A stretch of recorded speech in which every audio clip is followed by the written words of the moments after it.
cash, text WIN to 63225. One entry costs £2.50 plus one standard network rate message. Or text BONUS to 63225. 5 entries cost £5 plus one standard network rate message. Go to gbnews.com/win. Entries start at £2.50. Call 0903 686 3232. Calls cost £2.50 plus your network access charge. Or post your name and number to GB13 PO Box 8690 Derby DE1 9TT. UK only. Entrance must be 18 or over. Lines close at 4 p.m. on the 6th of June. Please check the closing time if listening or watching on demand.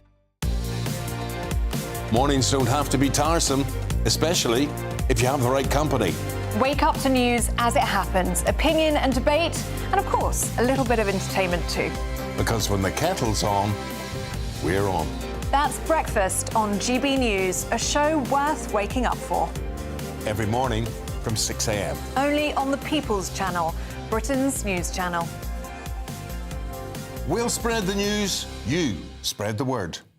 Good Afternoon Britain isn't just about us. The wonderful thing about this programme is it's about everyone watching. It's an interactive programme. Well, there absolutely is something to see here, and we're going to be talking about it more. Whether it's breaking royal news, Please bring us up to date. or indeed a particularly punchy speech in the House of Commons, Very, very curious. we bring it to you live, and then we bring you live reaction as well.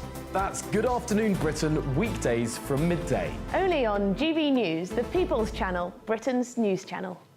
Hi, I'm Michelle Dewberry, and my show is your opportunity to cut through all the noise and dive in headfirst to some robust debates. Ideas clash. Situation, isn't it? Because the failure is... You're the failure is... deliberately avoiding my point. Nothing's held back. And if you think this is the end of it, wait for more. And we do not shy away from the difficult stuff. Sometimes I want to shake people and say, if only you understood. So join me on Jubes & Co. weeknights at 6 p.m, only on GB News, Britain's news channel. It's Patrick Christie's Tonight, and here we do things differently. It's explaining the absolute madness of this, doesn't it? It's explosive. I mean, this is very good. It's lively. 850. Your government sat there, Sean, and it did nothing. It's controversial. And the Middle East has been in turmoil since before I was born. It's everything you need to kickstart your evening. Everyone's had their Weetabix tonight. I love to see it. That's Patrick Christie's Tonight, weeknights from 9 p.m. Only on GB News, the People's Channel, Britain's news channel. I'm Christopher Hope. From pop stars to politicians, I'll interview anybody in a pub who's got a political opinion. Join me every Friday on Spotify, Apple Podcasts, YouTube or gbnews.com, or wherever you get your podcasts. This is GB News, the People's Channel. I'm Bev Turner. Thank you for joining us on GB News, the People's Channel, Britain's news channel.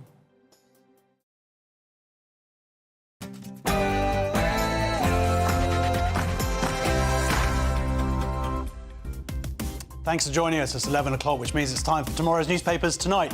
Join us over the next hour to find out, why is London losing its rich people? Who doesn't think that you should buy British? And who has banned VE Day for being too elitist? I'm Josh Howie. Tonight, I'm joined by Kerry Marks and Archie Mannings, who's just gone off to close the door. They're going to take you through Wednesday's top stories. This is Headliners.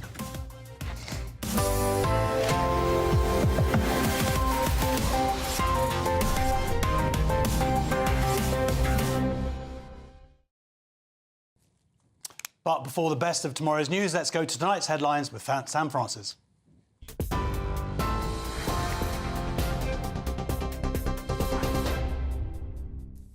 Very good evening to you. It's just after 11 o'clock. The top story tonight, a teenage boy has been found guilty of killing 8-year-old Bim Coley in an unprovoked and racially charged attack while he walked his dog in Leicestershire. Police say the boy, now aged 15, was driven by a thirst for social media notoriety and had a violent online persona. His younger female friend filmed the assault and was also convicted of manslaughter.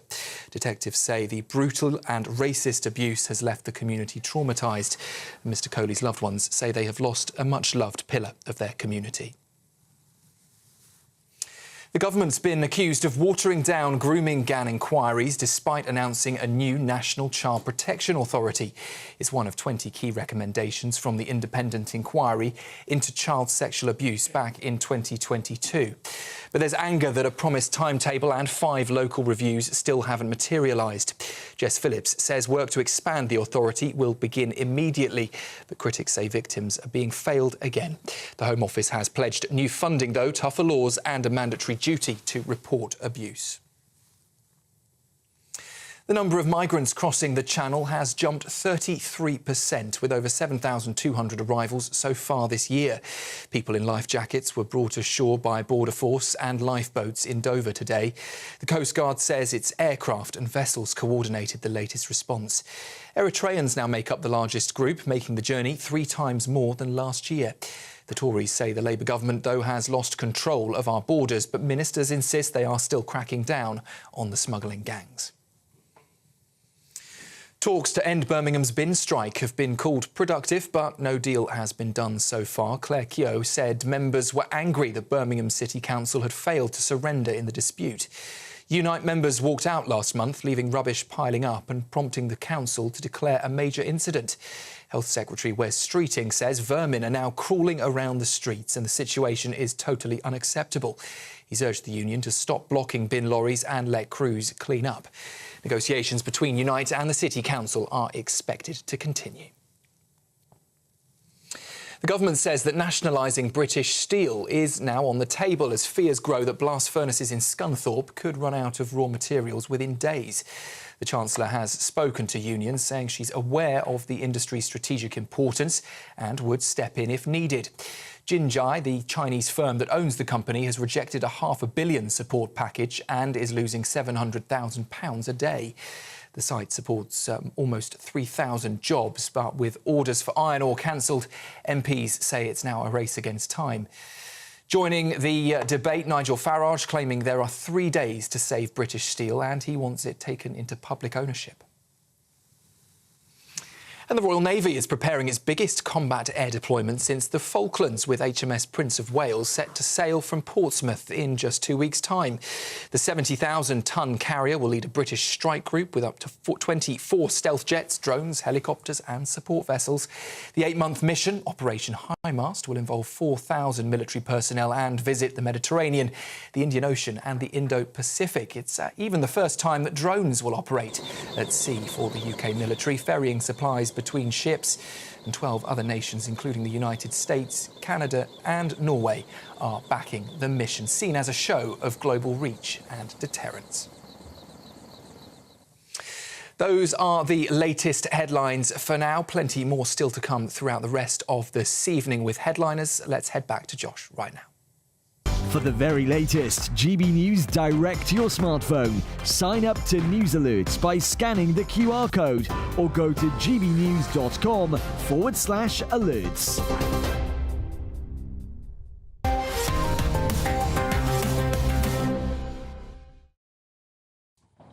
Welcome to Headliners. We're going to give you the best of tomorrow's newspapers with the best of today's comedians. First things first, we're going to have a look at the front pages, though. The Daily Telegraph, he's dumb as a sack of bricks. Guardian, US and China on collision, course for all-out trade war as tariffs hit. The Eye, Trump hits China with 104% tariffs in major trade war escalation. Daily Express, bonkers council bans VE parade for being too elitist. The Metro, sidelined, and the Daily Star, Jurassic Park.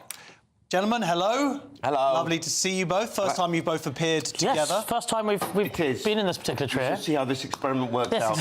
It might be the last. You've both come from a magic background. But I'm not going to hold that against you. I didn't know that, but yes, but yeah, that means we're both magicians, by the way, not that we're kind of both connotations. But yeah, both had sort of unhappy childhoods and unloving parents. It's interesting when magicians greet each other. And you're kind of wary. It's like you're kind of like, what's your specialisation? Card tricks. Oh, you're all right then. Oh, yeah, I just do coins. It's like when I meet a musical act. I'm like, we shake hands and realise we're holding an egg or something. Oh, come on now. Come on, mate. It's my day off. Yeah. Right. Fair enough. Well, look. Let's have a look at some of the front pages first. Kerry, let's start with the Daily Telegraph. OK, then, Josh, we will. So the headline on the Daily Telegraph is "He's dumb as a sack of bricks." which I assume is dumber than a brick. I don't know if it was a sack of bricks. Is a sack of bricks dumber than a brick? No, not at all. No, bricks, say, have 1 IQ point. Right, so a sack of bricks is a bunch of... What I like about the Telegraph is, while it's on the screen, they've not put it in inverted commas there.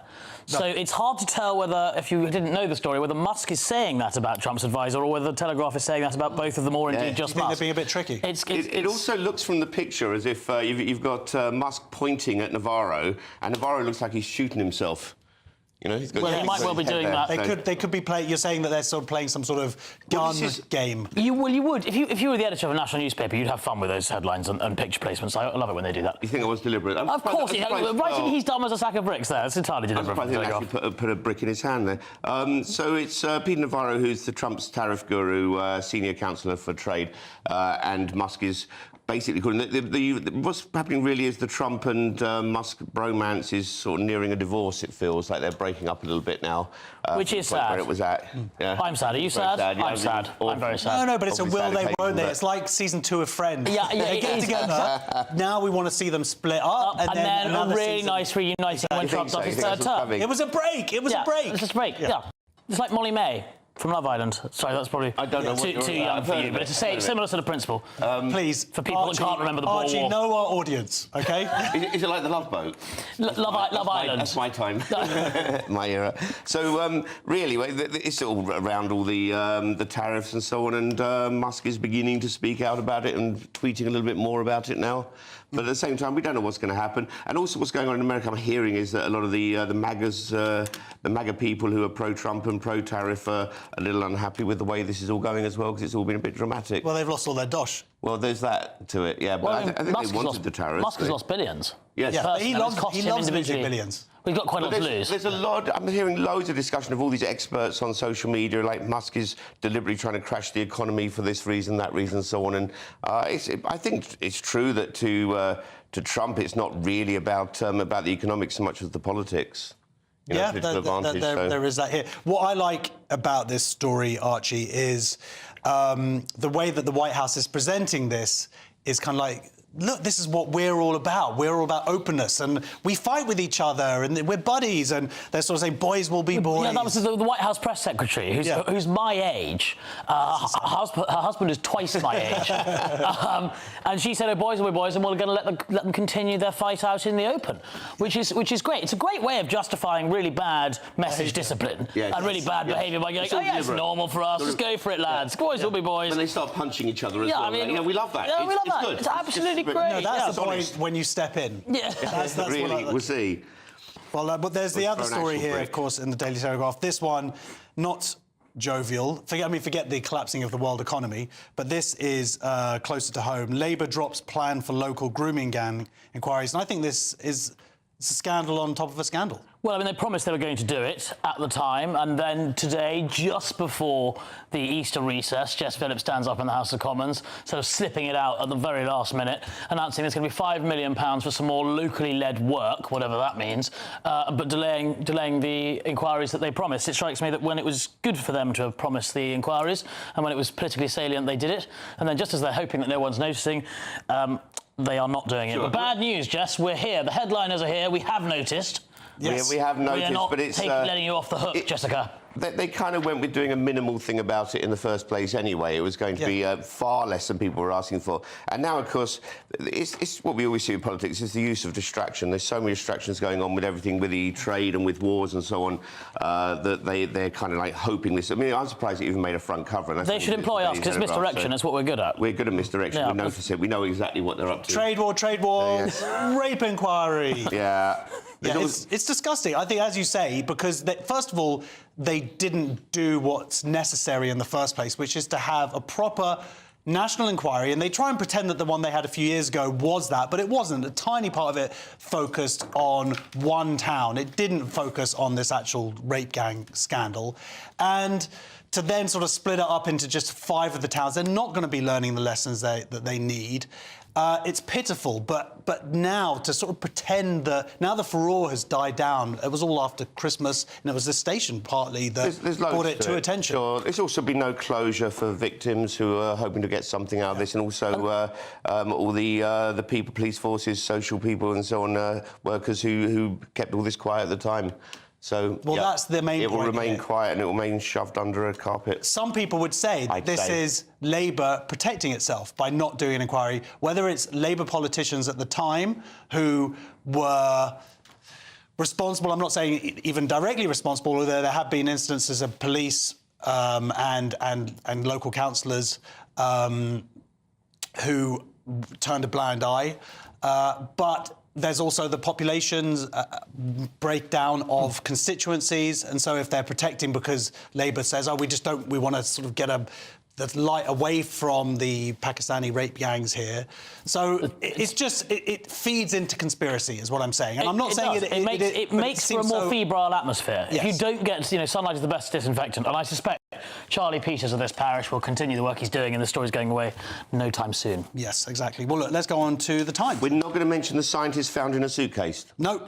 Nope, no one cares about that. No, there was a scientist found in a suitcase. It's really interesting. He was found in a suitcase. Looks like the most interesting story of the day, but we're not going to cover it, right? We're leaving out the most interesting story of the day. Is that right, to you, it's the most interesting story of the day. That's because you have a thing about scientists and suitcases. Can you stop fixating about people that are found in suitcases? Well, no, it's because he's that type of magician. He's the old school chop up the body. It might be really tragic. If the font is too small, we can't actually read why he was in there. Can I just? No, we don't find out. What was he looking for? It was a puzzle. He might have set the puzzle. Can I just suggest something to you? Yes. A man found body parts in a suitcase. It's suspicious, right? I'm going to guess that it is tragic. Yes. It's not that it might be tragic. Not necessarily. Some people do that for fun. There might be some amusing parts to it. Gosh, I don't know. You never know. A body in a suitcase for a scientist could be funny. Anyway, let's move on, please. We'll move on to the Times. Please move on. Yes, we'll move on to the Times.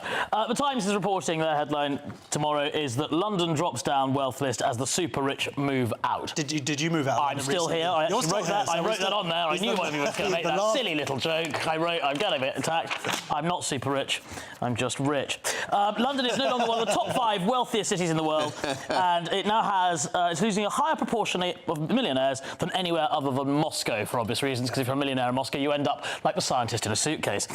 So what I want to know is why the ones that are here are such twits. Because if you look around Mayfair or any of the places in London where the super rich hang out, the ones we're left with are some of the worst people on planet Earth. You think so? Do you think they've got no choice to go? You're hanging out with them. You're in the same nightclubs. Well, I'm not in the same, but they're the ones, they rev their cars, and, they're kind of... own cars. Exactly. They own a car. Yeah, they're not with the Net Zero gang. Yeah. But that's mainly what they're going for. Also, it turns out that David Hockney's exhibition in Paris is excellent. Yes. A number of which I thought was a nice thing. And that's about... This is what we've known. You tax the rich, or you tax anybody, but the rich have the option to leave. This isn't something just through Labour. It's been going on since 2013 as taxes have increased, but we have seen a huge jump since Labour came into power, but also because of this nom-dom tax rule, which means that those people who are moving away weren't actually paying tax. They're buying stuff here. But they're still contributing to the economy. Yes, so they may not be paying tax, but they are paying VAT. They are paying, people's salaries by eating in restaurants or whatever else they may be doing. It's a difficult juggle, isn't it? Because there'll be loads of people saying, "Oh, good riddance to them," and so on. But of course, it's one of those. If you don't like the heat, get out of the kitchen. But it turns out when they get out of the kitchen, they take the fridge and the oven with them, and everything else collapses. So it has a knock-on effect through the economy, which is not good. The fact we're just one below Russia in losing millionaires is kind of surprising. But I didn't realise that the problem with them was they're revving their engines though until just now. That's one of the major issues. That's my main consideration because I live in central London. The silver lining. They drive their Ferraris and they wake me up. I've never heard this complaint before. I'll be honest, it's a first world problem. It's a zone 1 problem. It's way up there from first world. See, my problem is I live in the first world. I can't afford to get the tube into zone 1. Oh, I'm sorry. Yes, so that's where I'm at. Because you've got those 4 people just carrying you into work. The other big story there, Ukraine capturing 2 Chinese men fighting for the Russian army. Yes, it sounds like the start of a bad joke, this, doesn't it? No. 2 Chinese men caught by Ukrainians. Ukrainian. This is interesting. So there was a battle in Ukraine as part of the ongoing conflict there, and President Zelensky's announced that they have taken 2 Chinese nationals that were fighting against them. There were 6 of them fighting originally, so the others got away, which begs all sorts of questions about what kind of influence China is having in the war in Ukraine. Well, that's it. We've already had North Koreans.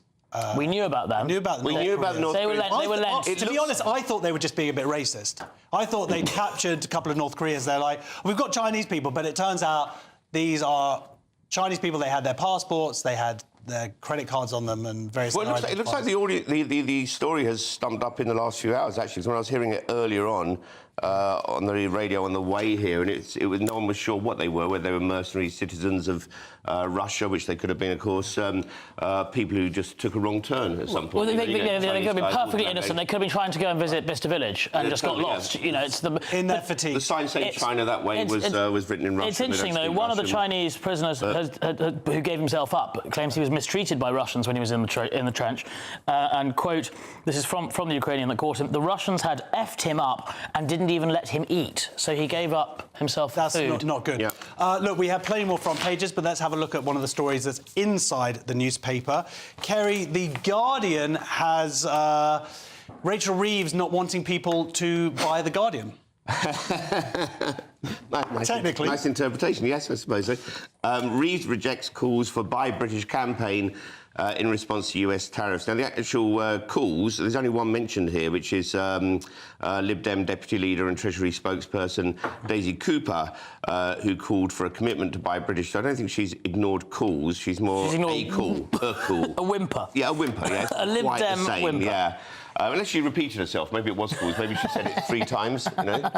She wasn't satisfied with the way she said it the first time. And it sounds like it was a call to buy British, not... I don't think she wanted it enforced or anything, maybe. No, but, she's saying, why can't the government encourage... Like they're doing in Canada... but not passing a law. She wants No, to it's not doing say, but you can still say, hey, everybody, you know what you could do? You could create a sense of patriotism and love for your country and go, let's support ourselves and let's buy British products. This is great news for British business, because if anything's going to put you off buying something made in Britain, it's Rachel Reeves saying, I endorse this product. Yeah, exactly. You know, no business... You know how you get celebrity endorsements? No one's ever gone, let's pay Rachel Reeves to sort of endorse our product. We don't make anything anyway, so what exactly is it? Buy Cornish pasties? No, I do my bit. I go to the farmer's market once in a while. Seen you there. Humble brag. But it's also... This is partly the Lib Dem have got a real anti-Trump thing, more than any other party at the moment, and I think they want to fight. That's what it's really about. I mean, Archie, it just feels to me like this government is making any excuse to not do something patriotic. It does seem like that, and I can't really understand why, because it's a free win for them to, being serious for a second, for Rachel Reeves to stand up and go, yes, buy British, support each other, particularly when it comes to agriculture and farming, which they've already hammered to the moon and back. Yeah. It also seems politically inept. Yeah. It seems like it's a sense of the times. It doesn't cost you anything to say that, Rachel. Go on, Rachel. But they don't want to, because patriotism's become a dirty word somehow. It possibly is because of that, or she's a moron. We can't discount the possibility she's just very thick. We'll find out. It could be like some bricks. Anyway, we are going to be finding out what's on front of The Guardian in a few minutes, plus a bunch more stories. This is Headliners, only on GB News.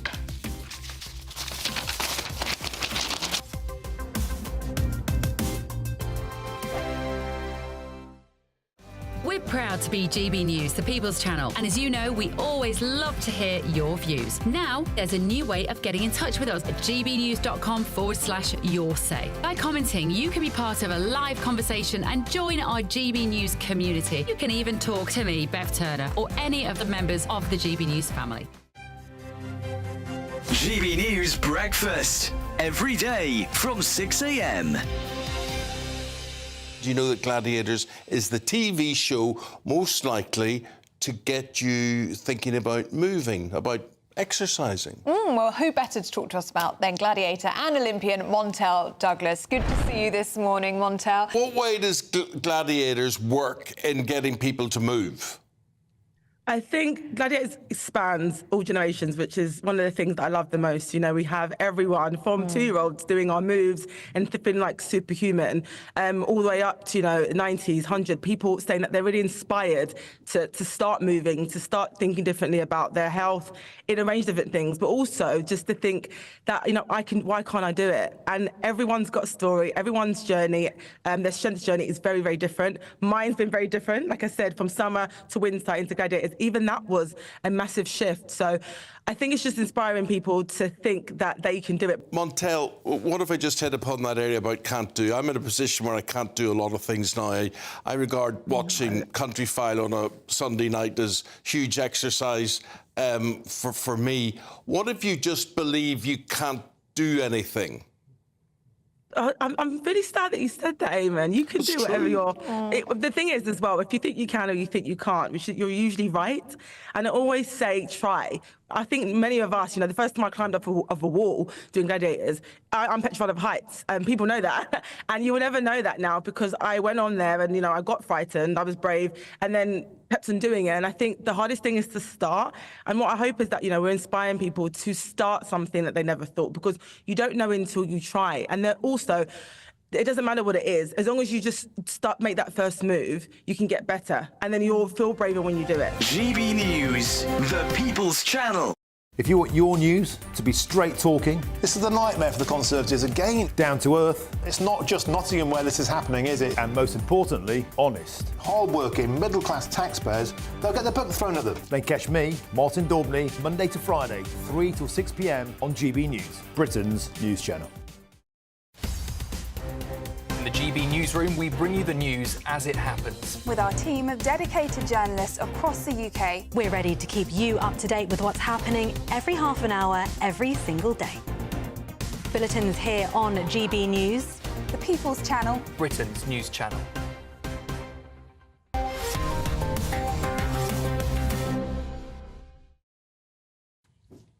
Welcome back to Headliners. We're going to have a look at some more front pages. First of all, we're going to be going with the Daily Express, Kerry. OK, we'll start off in the top corner with Esther Ranson saying, I am hoping to see my husband in heaven. I'd like to think when Esther Ranson goes to heaven, she'll do a programme called That's Death. Don't expect you to get that. I do get that. That's life before your time. I think of heaven as the leading gay nightclub in London. So I was wondering whether her husband had turned on her, and she's just going on Friday evening. I totally... Can I just say something? I just totally misinterpreted that. Yeah. What did you misinterpret? Well, I thought she was saying, I hope he got into heaven. Or that he's still alive and she wants him to die. It's like, I'm hoping to see my husband in heaven. Yeah. That I was like, oh, did he do some bad stuff and you're not sure if he redeemed himself? Yeah. But I don't think that is what it is, though. OK. We should be clear on that. Yes. Should we do the big story of the Daily Express is Bonkers Council bans VE Day parade for being too elitist, of all things. It's a really odd story because it's a Lib Dem-run council who held a day-long event. So, yes, OK, it is a council somewhere in the UK. It's a council in the UK? Yeah. So... I'm not mentioning... So, what it is, yes. Let's move on to the Guardian. The Guardian. The US and China are on a collision course for all-out trade war as tariffs hit. So precisely what we've all thought. It's now going to be, if it goes on through, 104% is the tariff rate that's going to be put on to China. They are also, at the same time, Keir Starmer is now putting all options on the table to save British steel plants, including suggesting that British steel might be nationalised. We've only got one left. And then my favourite story, which I still can't quite get my head around, is that there's going to be a dystopian tool to predict murderers. It's not being called a dystopian tool, though. That's the interpretation. That's the interpretation. Yes, no, it's not like the brand new dystopian tool. Like, welcome, we're going to sell you this dystopian tool. The government is developing a murder prediction. So this is the government doing it. Program that helps can use personal data of those known to authorities to identify most likely to become killers. I mean, this is Orwellian. I mean, it made me wonder who if everyone at GB News was put through this tool, who would come out top? Maybe Lewis. I think he'd be fairly, mainly because he's hungry the entire time. I don't think we're at the scientific point now we can predict accurately whether someone's going to be a murderer or not. I imagine it's... well, this is obviously a part of the Tom Cruise... That your eyes are too close together. That's suspicious. It's a Tom Cruise movie. Yeah, it is a movie, isn't it? It's a sci-fi, yeah. It was originally called the Homicide Prediction Project, which I like the idea of whoever's working there being on a first date. I said, what do you do? Well, I'm the lead scientist for the Homicide Prediction Project. I didn't think you'd get a second date if that was your... We haven't even got accurate lie detectors at this point. It's a bit weird to think that we can now predict who's going to be a murderer, but I imagine it's going to happen sometime in the future. As soon as you're born, they're going to go murderer, get rid of him. Yeah, it's terrifying. They're also talking about buying British steel. Yes. To save British steel. It's interesting. So we've got a company, it's called British Steel Plant. Is it called British? It's called British Steel. It's owned by Jingai. So it's not British Steel. Because Sam read it out earlier and I can't remember how to pronounce it. So it's not British. So it's actually not British. It's in many ways, it's Chinese steel. And they're closing it down, so we don't have the ability at the moment to make steel or process steel. Keir Starmer, in front of the liaison committee today, said all options are on the table. So we might end up re-owning a steel factory, everyone. So congratulations on that. Yes, well done us. Congratulations on that. So I meant to be looking around down that camera. I'm getting my cameras. Hello, camera 9. And of course, I'm learning GB News viewers. Another story about US and China on a collision course for the all-out trade war. So I don't understand how it works when you have 104% tariffs. Does that mean that you have to now, you're paying them to take the goods back? I've absolutely no idea. It's getting to that next. It's gone next level. It's gone through the matrix as far as I can tell. I struggle to care because I don't understand it.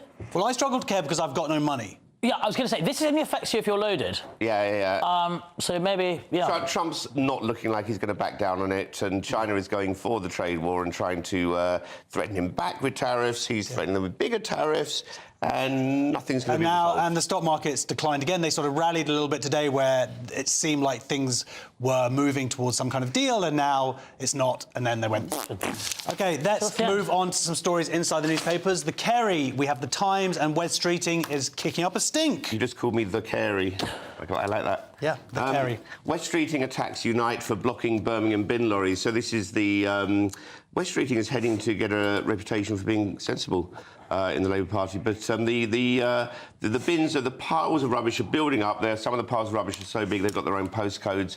There's rats complaining about overcrowding.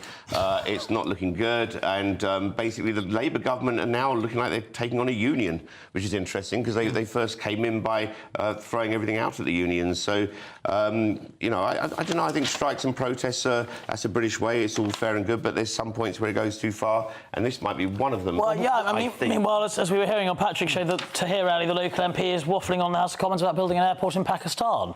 Well, there's 17,000 tonnes of rubbish. I think is it Bangladesh, maybe?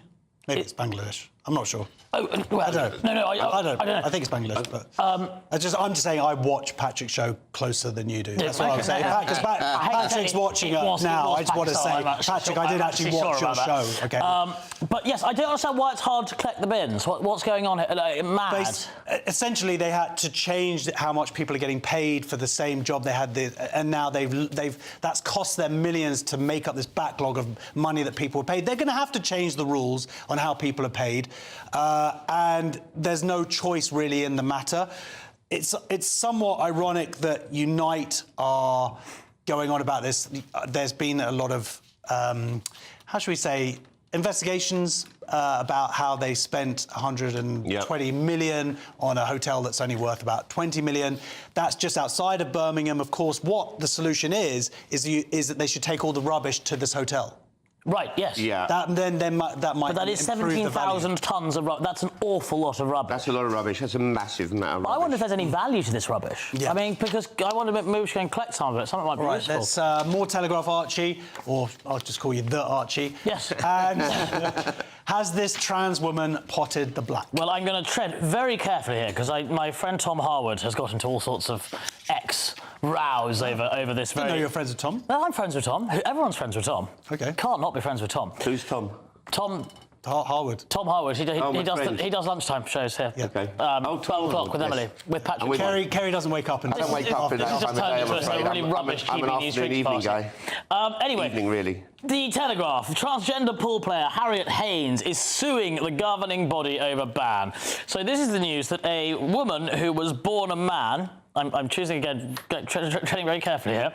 A woman who was born a man has won a There's pool... no such thing as a woman who's born a man. That's impossible. A person who would describe themselves as a woman but was born a man. Does that work? Yes. It's such a word salad. I honestly, what is the point? Oh, really? I mean, look. I give up. It's a trans woman. Why are we talking about it? A trans woman, which by definition is a biological male. A trans woman, a person called Harriet, has won a pool competition, everybody. And Harriet may or may not have a penis. Harriet may or may not be a man or a woman, depending on your perspective. And everyone's gone absolutely mental about it. I think rightly so. When you have a pool final where you have two biological males, it's a female pool final and two biological. Why is pool split by gender? I don't understand. OK, well, let me explain to you, because it's in here. Number one, if men are stronger... Taller. Taller, stronger. OK, but how much... I don't play pool all that often, I'll be honest. It's an unusual thing for me. I sound like Prince Andrew going to You're a billiards person, aren't you? I'm very much more billiard. But, like, how much does the height really help them? Absolutely, because you get on top of balls, you can do shots that you just couldn't do otherwise. You do a stronger break. Apparently the break is stronger and there's some subtle differences. I mean, it is amusing that the women... Well, let me just put it like this then. How many women have, before the female category was created, how many women won pool? Oh, you expect me to know that? No, I'm just saying. No. How many were even in the final? How many made it to the top 10? How many made it to the top 20? No, there is obviously a biological difference. Wait a minute, are we not doing any balls in pockets jokes? Absolutely, I was saving them for you. It's so ideal for this story. Sorry, can we actually just do the story, which is the fact that this person who just won a pool final... He's getting very angry. This person who just won... I'm trying not to use my hands as much. This person who won a pool final is suing a separate pool body who have banned biological men. Right, but I would argue that this, of all the sports, is not one where someone's going to get hurt, and it's not one where people are worried about changing rooms other than who's wearing which waistcoat. This is my point. I don't believe it's that much of a benefit being a biological male when all you're doing is playing. Well, isn't that lucky for you? Isn't that lucky for you as a man to think that? Game. It's not a sport. It shouldn't have a competition. We shouldn't be ranking players. They should get a job. They should move away from playing. You might as well be playing. So you're not. You know what? You're not just trying to annoy women, which I like. You're just annoying anybody who likes pool, and I respect that. I basically dislike anyone who plays golf or plays pool. It's a very good shortcut to the probably not very. But there does seem to be a big difference. All right, we are going to have a little break now, but come out to find what's going on the front page of the Daily Mail and some more stories from inside the newspapers. This is Headliners, only on GB News.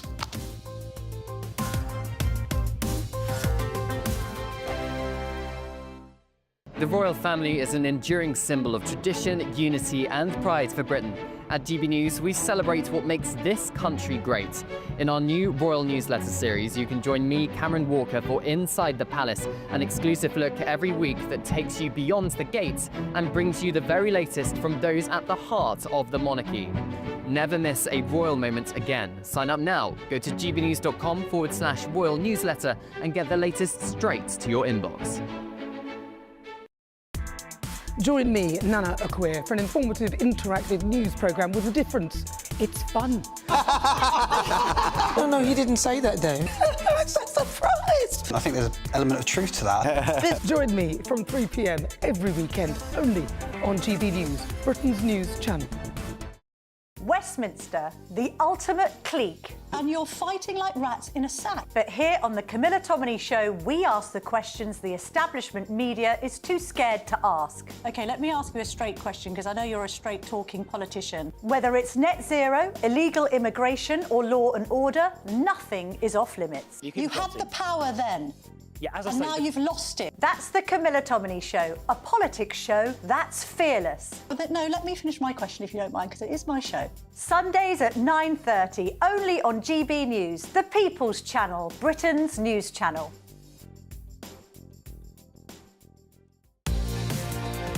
Mornings don't have to be tiresome, especially if you have the right company. Wake up to news as it happens, opinion and debate, and of course, a little bit of entertainment too. Because when the kettle's on, we're on. That's Breakfast on GB News, a show worth waking up for. Every morning from 6 a.m. Only on the People's Channel, Britain's news channel. We'll spread the news, you spread the word. It's Patrick Christie's Tonight, and here we do things differently. It's explaining the absolute madness of this, doesn't it? It's explosive. I mean, this is very good. It's lively. 850. Your government sat there, Sean, and it did nothing. It's controversial. And the Middle East has been in turmoil since before I was born. It's everything you need to kickstart your evening. Everyone's had their Weetabix tonight. I love to see it. That's Patrick Christie's Tonight, weeknights from 9 p.m. Only on GB News, the People's Channel, Britain's news channel.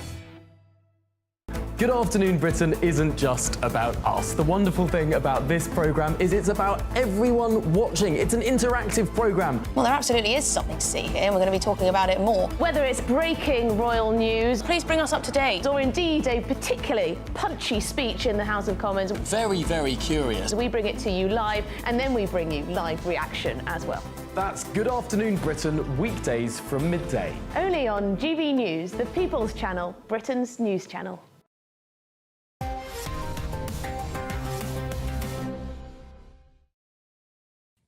Welcome back to Headliners. First of all, we have a message for a fan of the show who's not a particular fan of yours, Archie. Eileen, hello. Please stop tweeting me. I'm not that bothered. Really? Apparently I bounce around too much and I'm insufferable. I know that. I'm 31 years old. I've been told before. Well, I'd like to say, Eileen, thank you so much for watching, and I know you're a fan of mine, and keep up the good work. Ooh! So, and you can talk about Kerry as much as you want. What does she want you to do, not bounce? I do. I'm quite... I'm a little bit ADD. Yeah, I noticed that. But you said it was drugs. Oh, yeah, it's cocaine. It's, all right, let's go on to the Daily Mail now, Kerry. Oh, yes, of course. Let's do that. We shall do. We start with Harry's shock arrival in London courtroom as Meghan reveals health bombshell in new podcast. That's a lot of stuff going on in one. What's the bombshell? Really. Do you know what the health bombshell is? No, because do you know what? I've tried to be interested just for the sake of the show in what goes on with Meghan and Harry and so on. But it's a non-stop soap opera as far as I'm concerned. And I think one day maybe when they make an actual opera of it, which they probably will, I might watch that. Yeah, but fine. You'll watch the Netflix series. I'll watch the Netflix series. It's not that big a bombshell health thing. What is it? Knowing the Daily Mail, it's not going to be on pages 5 to 7 if it was. Yeah. If it was a proper bombshell, wouldn't they probably put it on the front page, lads? No, they would probably do a special pull-out section. Yeah, they'd do a full pull-out section. 5 to 7 is nothing when it comes to the Mail. It's probably like 4 giant pictures. Like, you know, I don't think it's that bombshell. Right. Well, Anyway, this is a big bombshell. Drama, but there's a bigger story. Do the bottom shell. The bottom shell is Streeting Back's prostate tests, which personally seems like a good idea. I think so. Yes, I think it means in a literal kind of way. He's going to go around house to house doing it himself. Yeah, good. I mean, this is another good move that Streeting did. I know when I last went to the doctor. This is odd. Have you had a prostate? Have you had a prostate test? Well, this is what I was going to say is she asked me, and I said I haven't had one, and then she said I can give you one now. And I'm being serious. She got a bit insistent, and it was kind of awkward. Okay. I mean, so do you feel you were abused? Did you consent to this? Practically begging at some point, going, "Oh, please," and I was going, "Well, you know, I was in a hurry." I was going, Strange doctor begging to put a finger up your backside. Did you do it? No, not yet. No, because actually I was in and I'd gone in there saying I've only got a few minutes to sort out a problem with a medication, so I might go back. All right, well, it worked. Ladies and gentlemen, I want to have a shower. Come back soon to find out the end of this story. It's a big story. It's all I've got. When do you get a prostate screen now? At what age? Because I've not had mine. I'm 49. My prostate has not been seen by any professionals. 26 professionals. 26. 26 is too young, I believe. 26, I think you're safe. I'm 31. You haven't even grown a prostate yet. Okay. Well, look, the point is, this is a good idea. It's the most... Is it the most common cause of cancer amongst men? It's the most common cause of cancer. A lot of people die... A lot of men, obviously, die... A lot of men and trans women. And trans women die with prostate cancer. So if you catch it early enough, it's eminently treatable. My uncle had it and got through it, thankfully. That's why the Mail are running this campaign. It's a great campaign. Do piles count towards it? No, you don't die of piles. No, but do piles, is there any connection between piles? Yes, piles makes the prostate exam more painful. Okay, well, that's possibly why I have... Well, anyway, when Wes Streeting brings out a pile... I think Wes Streeting is going to... Should we get off the story? Should we have a look at that? It's the same test. Yes, OK, well, look, let's go. Let's have a look. Oh, no, this is a horrible story. Then we're going to do the Mirror. We were doing the Mirror, yes. This isn't great for sort of comedians. I want to go back to piles. Yeah, God. Do you remember those fun days when we used to talk about piles and anuses? Piles and cancer. This is a headline in the Mirror. A cruel life. 16-year-old Syrian bomb victim Ahmed fled to Britain with dreams of becoming a doctor, only to be killed on our streets. So this is a boy of 16 who fled Syria after being injured in a bombing there, and in Huddersfield was killed last week. His distraught family said, "We never thought the place he saw as a safe haven would be where his life would end." And I have no jokes there, obviously, I'm afraid. No, just a tragic story, and unfortunately we're hearing another murder almost every week these days from knives and so on. It's very, very sad. And young men. Yeah. Yeah, it's horrible. Yeah. More Guardian coming up, Archie, and it's a good thing that they did. Otherwise, protesters would have had to throw their... Oh, actually, sorry. It's a good thing that they renamed this. Otherwise, the protesters would have had to have thrown the pier into the water. This is a bit of a callback to Bristol. Yes, okay, I'll try and provide the punchline to that very, very that makes sense. feedback. When they threw the statue into the water. It'll make sense when I read the headline now, but right now there are thousands of people going, what on earth has happened to Josh Howie? This is The Guardian. The River Thames Pier renamed after criticism by anti-racism campaigners. Those of you that have ever been on the river boat, which I do thoroughly recommend because it's got an on-board bar. And it's got a gig on it now. And it's got a what? A gig on it, apparently. What's a gig? A comedy gig. Oh, has it? Oh, yeah, yeah. Anyway, I got cancelled from it. Did you? Yeah. Oh, well, let me explain the story to the ladies and gentlemen, otherwise they're going to be confused. There is a pier on which London's riverboat service stops, which can take you to and from up and down the Thames, and it's like a taxi, but well, like a bus, I guess, but on the water. It used to stop in a place called Battersea. The pier was called Plantation Wharf Pier. That has now been renamed St Mary's Wandsworth because the word plantation apparently means the same as slavery. Now, I looked up the word plantation. It doesn't. What does it mean? It means a place where things are planted. Correct. Okay. Like, now, often the plantations were, obviously... It's got slavery connotations, absolutely it does. Big time. In a major way. And it was named that for that reason. It was from that period of history that they put the name there, right? Well, that's where they're not sure.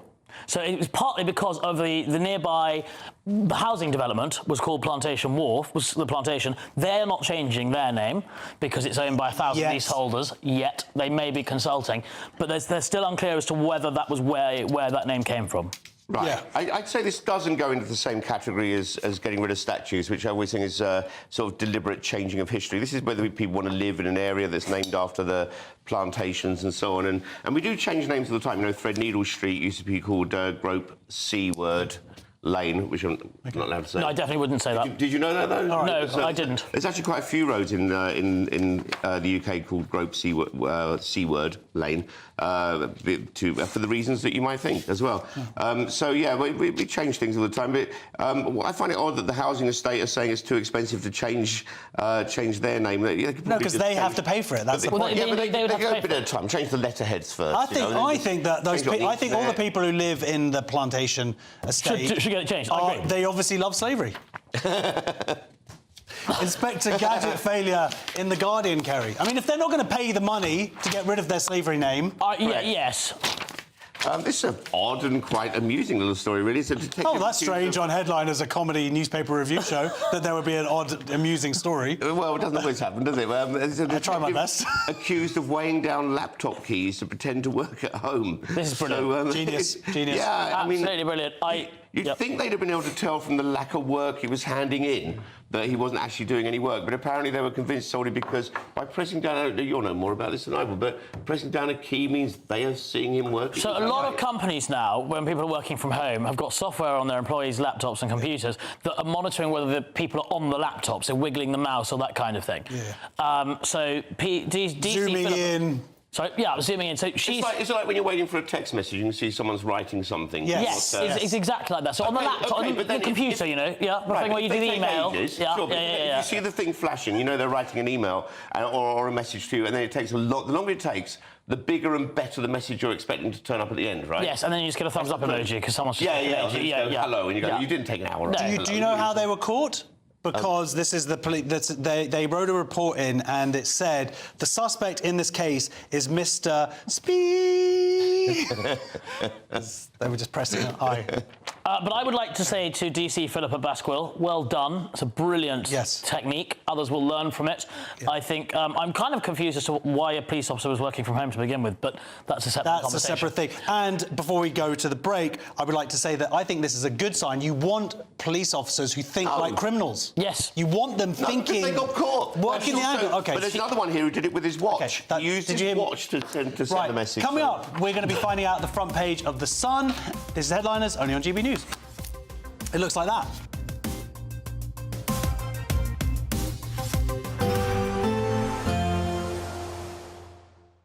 You're looking happy. Well, the forecast looks good. So you've sorted the travel insurance then? All Clear Travel Insurance sponsors GB News Travel Destinations Forecast. A cold spell will affect eastern parts of Europe this week. Some areas could see temperatures 10 degrees below average. Rather showery at times across Madeira and Tenerife, with longer spells of rain later through the day. Largely dry, though, across Spain and Portugal, just perhaps the odd shower affecting Nice, Rome, Sardinia and perhaps some shorelines of Greece. But otherwise largely settled, lots of sunshine around, but temperatures in the mid-teens. But we'll see more sunshine as we head through the week. Still rather showery across Tenerife, but temperatures improving to the mid to high teens by the time we reach Saturday. All Clear Travel Insurance sponsors GB News Travel Destinations Forecast. Good evening. Here's your Met Office weather update for GB News. Whilst there will be a little bit of rain pushing into the far north by Friday, before then we have plenty of fine, dry weather to come. That's because high pressure is over the UK at the moment and it's not going anywhere particularly fast, so we're going to stick with this settled theme. Lots of sunny weather, lots of clear skies as we go through this evening and overnight. That being said, though, across northern parts of Scotland, some cloud feeding in overnight, and down the eastern side of Scotland and also eastern England, some clouds, some low clouds, some misty murkiness, bit of fog feeding in from the North Sea. Further west, where we have clearer skies, again, it's going to be a bit of a chilly night, a touch of frost quite likely, particularly in prone rural spots. As we go through tomorrow morning, then a bit of a westy split when it comes to clouds amounts. Across the west, Wales, western parts of England, lots of fine sunny weather, but further east, a cloudier story. Similar story further north, Northern Ireland, western parts of Scotland and northwest England, lots of bright sunny weather to be had early on, but in the east it is going to be pretty grey, some low cloud around, some mist, some fog. Most of that is, though, going to burn away as we go through the day. Not all of it. Across some eastern coastal parts, particularly of England, but perhaps the southeast of Scotland too. Here, some of that cloud's going to be pretty nagging and linger through much of the day. And so feeling pretty cool with a bit of a breeze as well. But elsewhere, where we see a good deal of sunshine, it is going to feel relatively warm. Temperatures peaking in the mid to high teens Celsius. As we look into Thursday, and a change in our wind direction changes, well, where we see the clouds. So a bit more cloud across central southeastern parts of England, but further north across eastern parts of Scotland, northeast England, much less cloud than we'll see on Wednesday. And with that change in wind direction, we're going to see things turning much warmer in those parts as well. Low 20s looks quite likely. Otherwise, and as we go into the weekend, well, sunny for most, but a bit of rain in the north. I'm Christopher Hope. From pop stars to politicians, I'll interview anybody in a pub who's got a political opinion. Join me every Friday on Spotify, Apple Podcasts, YouTube or gbnews.com, or wherever you get your podcasts. This is GB News, the People's Channel. If you want your news to be straight talking... This is the nightmare for the Conservatives again. Down to earth. It's not just Nottingham where this is happening, is it? And most importantly, honest. Hard-working, middle-class taxpayers, they'll get the book thrown at them. Then catch me, Martin Daubney, Monday to Friday, 3 till 6 p.m. on GB News, Britain's news channel. In the GB Newsroom, we bring you the news as it happens. With our team of dedicated journalists across the UK, we're ready to keep you up to date with what's happening every half an hour, every single day. Bulletins here on GB News, the People's Channel, Britain's news channel.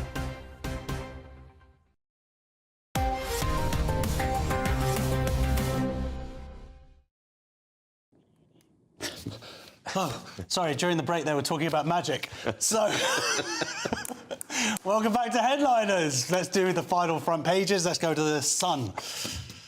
Royals estranged for 14 months. Harry jets to UK for court whinge over security but doesn't visit King nearby. The headline actually giving says moan alone, which is very much the Sun, who I can tell you are not on Harry's side over this. That's how I feel about it.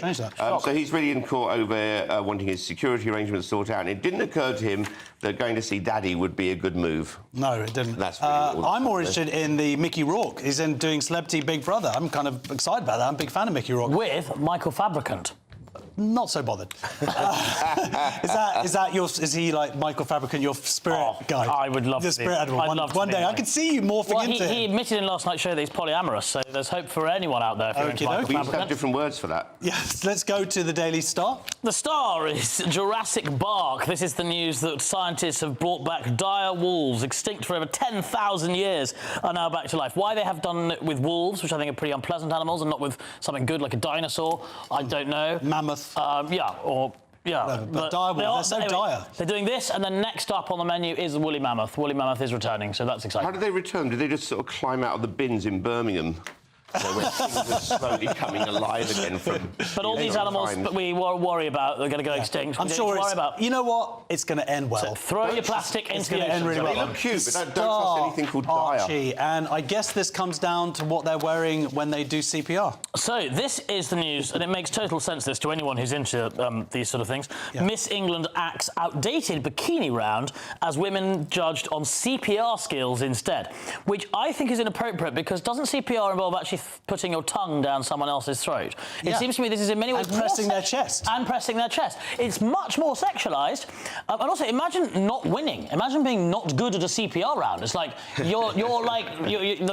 guy died, you're no longer Miss England. If they're doing it to each other, this is Miss England, and they're using each other to try it out on. So you've basically got these beautiful women, as you say, kissing each other, pushing each other's chests up and down. Sounding to me like the beginning of... I've never been into this whole Miss England thing, but now it's sounding much more enticing. Don't push your tongue in too far, Miss Essex, you know. What we're going to see soon is the Best Paramedic competition, which has a bikini section. That'd be interesting. It's all going to be reversed. And then you're going to go down to the beach. It's the end of the bikini. You're going to see women on the beaches wearing lab coats with stethoscopes, and everything is changing. But yes, the other rounds that Miss England 2025 now has include sports, talent, makeup-free round, and an ethical fashion show, whatever that is. They're on to a winner. No, that was in the article. If you read, they give it to you. Show is nearly over. Let's take another quick look at Wednesday's front pages. The Daily Telegraph, he's dumb as a sack of bricks. Guardian, US and China on collision course for all-out trade war as tariffs hit. The Eye, Trump hits China with 104% tariffs in major trade war escalation. Daily Telegraph, bonkers council bans VE Day parade for being too elitist. The Metro sidelined, and the Daily Star, Jurassic Bark. Woof. That's it for tonight's show. Thank you to my guests, Kerry and Archie. Wonderful. I will be back tomorrow night, 11 p.m, with Paul Cox and Nick Dixon. And if you're watching the 5 a.m. repeat, then stay tuned for breakfast and have a wonderful day. Bye.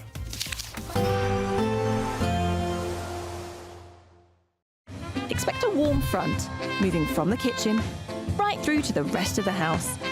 Boxed Boilers, sponsors of weather on GB News.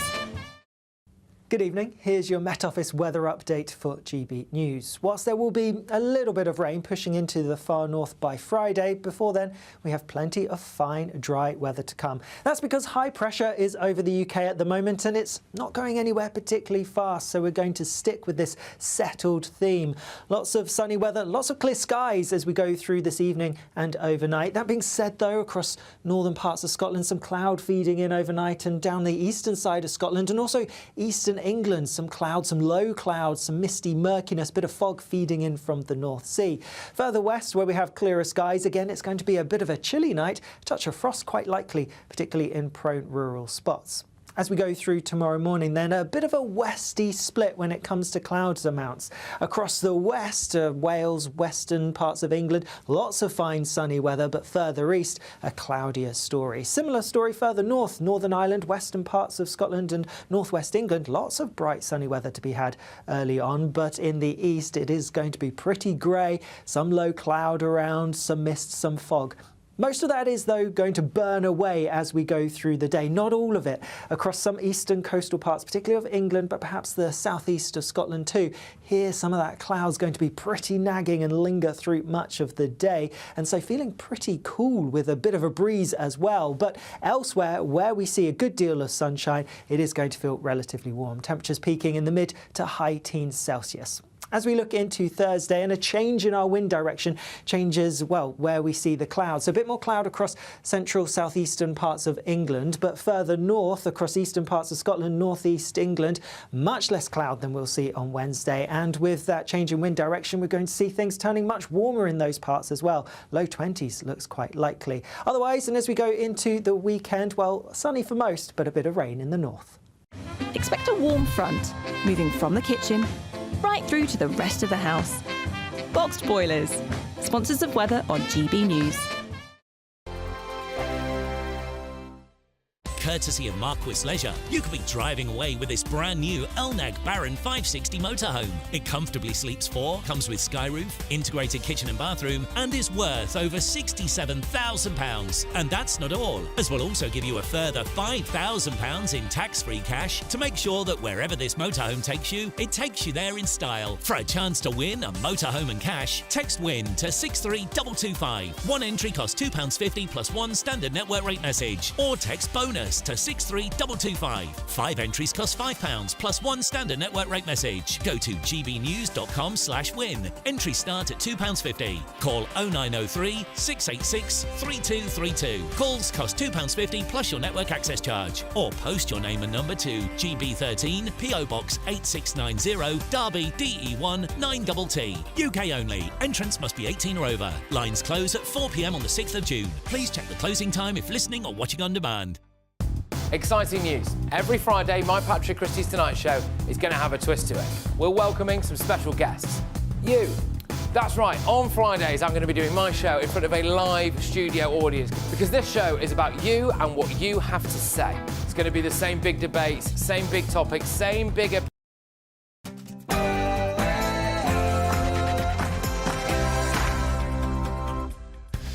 A very, very good evening to you and welcome to GBN Tonight with me, Martin Daubney. Now, some astonishing news. And the Safeguarding Minister, Jess Phillips, today appeared to water down the commitments to hold 5 nationally led inquiries into the rape gang scandal. We'll have more on that in a few moments. Charlie Peters, our national reporter, who's done so much to bring this story to national and international attention, will join us next in the studio. And the Tory Shadow Minister, Robbie Moore, was there when this announcement was made and is hot-footing it from the chamber to be with us as we speak. Also on tonight's show, Labour MPs are rallying for the Prime Minister to introduce a digital ID to help this time, they say, tackle illegal immigration. Whilst that might sound like a viable option, with current global security vulnerabilities, what will